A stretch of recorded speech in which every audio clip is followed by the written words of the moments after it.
आत्मसमर्पण। पूज्य बाबूजी महाराज लिखते हैं, हम ईश्वर से संपर्क स्थापित करने के लिए भक्ति करते हैं। हम उसे श्रद्धा एवं आदर से देखते हैं। हम धीरे धीरे उससे इतने घनिष्ठ हो जाते हैं कि प्रत्येक अन्य वस्तु हमारी दृष्टि में अपनी महत्ता खो बैठती है। यह मालिक की इच्छा के प्रति समर्पण है, अथवा दूसरे शब्दों में आत्मसमर्पण का प्रारंभ है। ज्यों ज्यों हमारी श्रद्धा बलवती होती जाती है, समर्पण की भावना भी विकसित होती जाती है। समर्पण मन की चंचलता को रोकता है और हमें स्थिरता प्रदान करता है। आगे चलकर हम स्वयं को किसी महाशक्ति द्वारा अभिभूत हुआ अनुभव करने लगते हैं। यह शक्ति हमारे मन को अन्य सभी वस्तुओं से हटा देती है। तब हमारी इंद्रियां केवल सही व्यापारों में ही प्रवृत्त होती हैं और अवांछित व्यापारों से हमें मुक्ति मिल जाती है। आत्मसमर्पण और कुछ नहीं, स्वयं की पूर्ण अवज्ञा करके अपने को पूरी तरह मालिक इच्छा पर छोड़ देना है।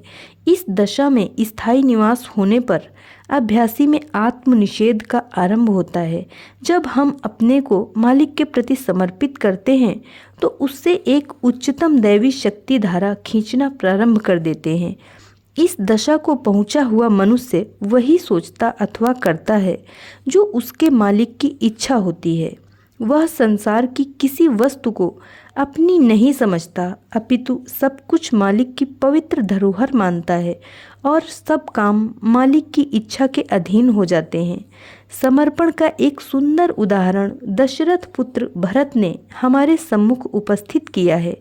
जब वे अयोध्या वासियों के साथ अपने भाई राम को मनाकर लौटाने के लिए वन गए थे, लोगों के विनय करने पर राम ने गंभीरतापूर्वक उत्तर दिया कि यदि भरत कहें तो वे अयोध्या लौटने को तैयार हैं। सभी भरत की ओर देखने लगे जो स्वयं राम को लौटाने के लिए मनाने गए थे, पर उन्होंने शांत भाव से उत्तर दिया, मेरा कर्तव्य आज्ञा देना नहीं बल्कि आज्ञा पालन करना है। भगवत गीता भी आत्मसमर्पण की दशा का वर्णन करती है। यह कोई सरलता से प्राप्य साधारण वस्तु नहीं है। यह सभी इंद्रियों एवं प्रवृत्तियों के पूर्ण निषेध के पश्चात आरंभ होती है, जिसके लिए हम भक्ति के प्रारंभिक नियमों द्वारा आगे बढ़ते हैं। हम अपने गुरु को एक अलौकिक पुरुष मानकर उसके प्रति समर्पण करते हैं।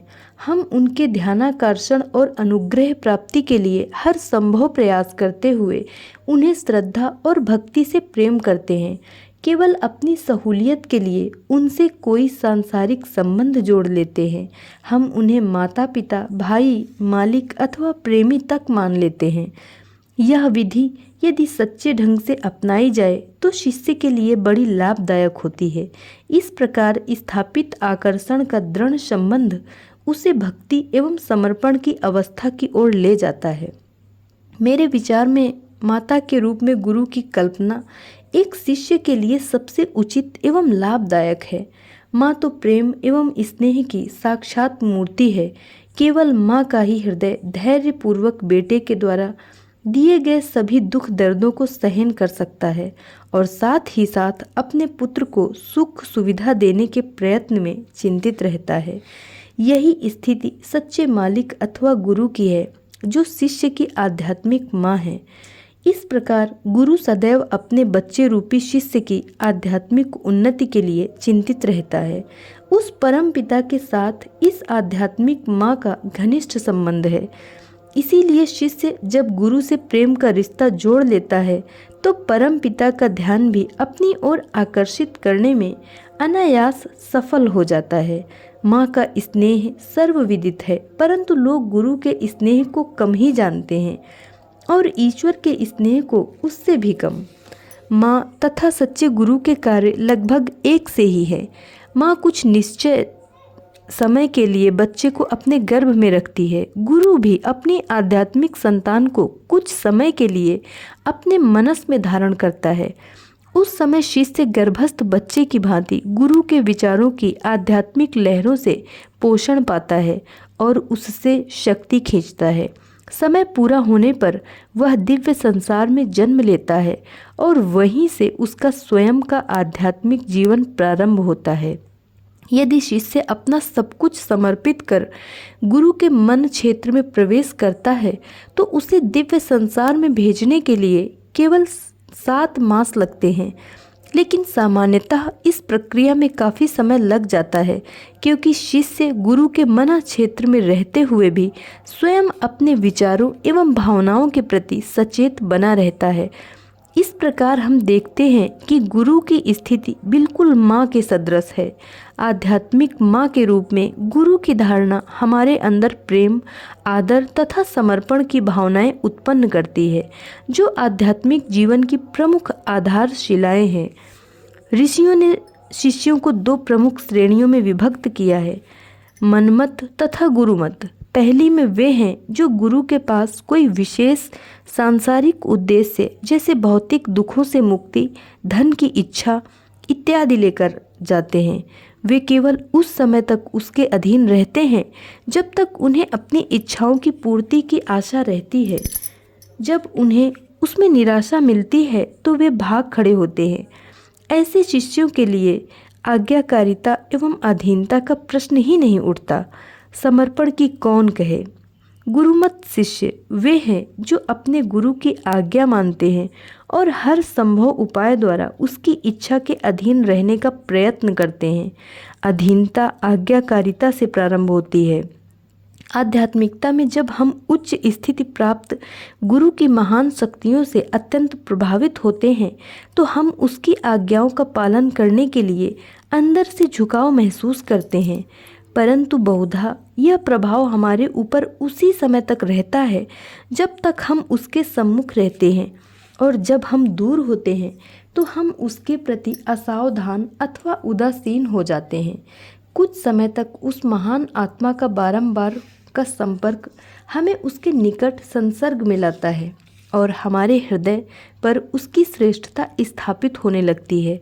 हम अपने आध्यात्मिक विकास से संबंधित सभी विषयों में उसे अपना पथ प्रदर्शक मान लेते हैं। परिणामतः हम उसे बहुधा याद करते हैं।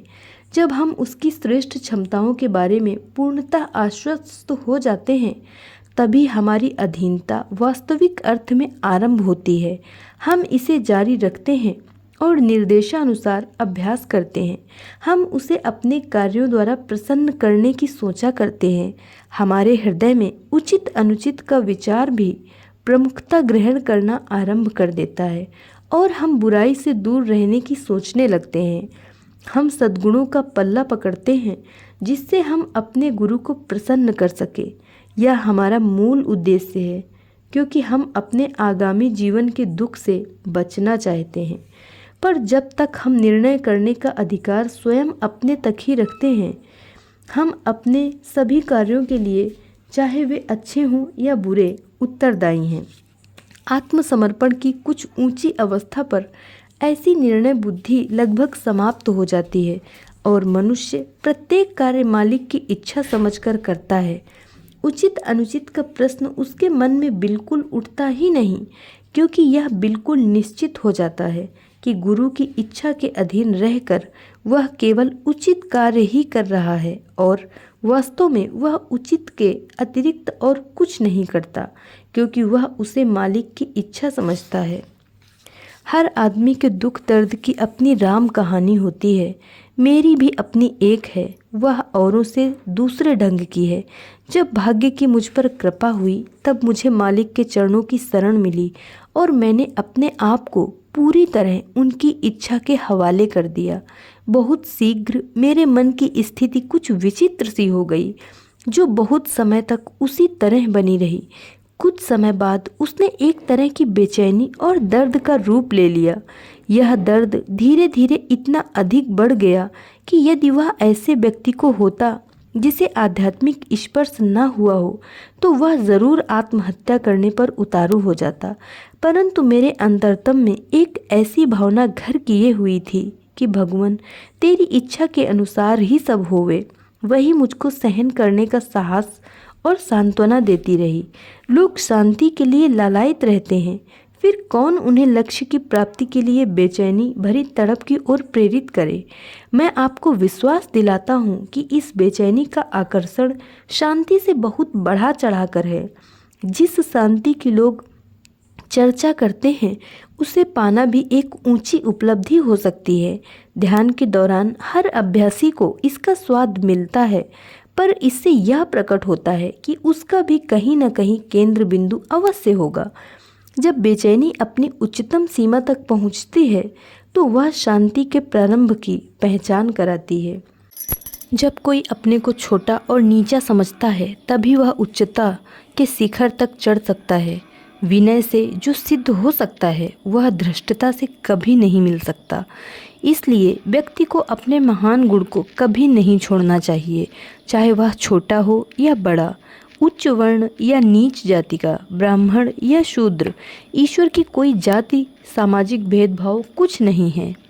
अतएव मनुष्य मनुष्य के बीच में भी इनको लेकर कोई भेदभाव नहीं होना चाहिए। यह एक ईश्वरीय गुण है और प्रत्येक को इसे अपने भीतर विकसित करना होगा। कबीर ने इससे बहुत ढंग से अपनी साखियों में कहा है। नीचे कुल में जन्मे हुए सद्गुरु की शरण लेकर अनंत कृपा से पार उतर गए, परंतु ऊंचे कुल वाले उच्चता के अभिमान से भरकर अंत में डूब गए। अधिकांश लोग गुरुदेव के क्षेत्र में अपना संपूर्ण साज सामान लिए हुए ही घुस पड़ते हैं। इससे बड़ी देरी हो जाती है। गठरी तो उनकी अपनी पैदा की हुई चीज़ों की ही है जिनमें वे आकंठ डूबे हुए हैं। ईश्वर सब कुछ से विरहित पूर्णतया मुक्त है, इसलिए उसमें वही समा सकता है जो उसी जैसा बन जाए। मैं विषय को अधिक विस्तार से नहीं करना चाहता। आप सब पढ़े लिखे समझदार लोग हैं और अपना कर्तव्य खूब समझते हैं। ईश्वर की महत्ता का प्रतिबिंब उसी हृदय पर पड़ता है जो दर्पण की तरह निर्मल है। धन्यवाद।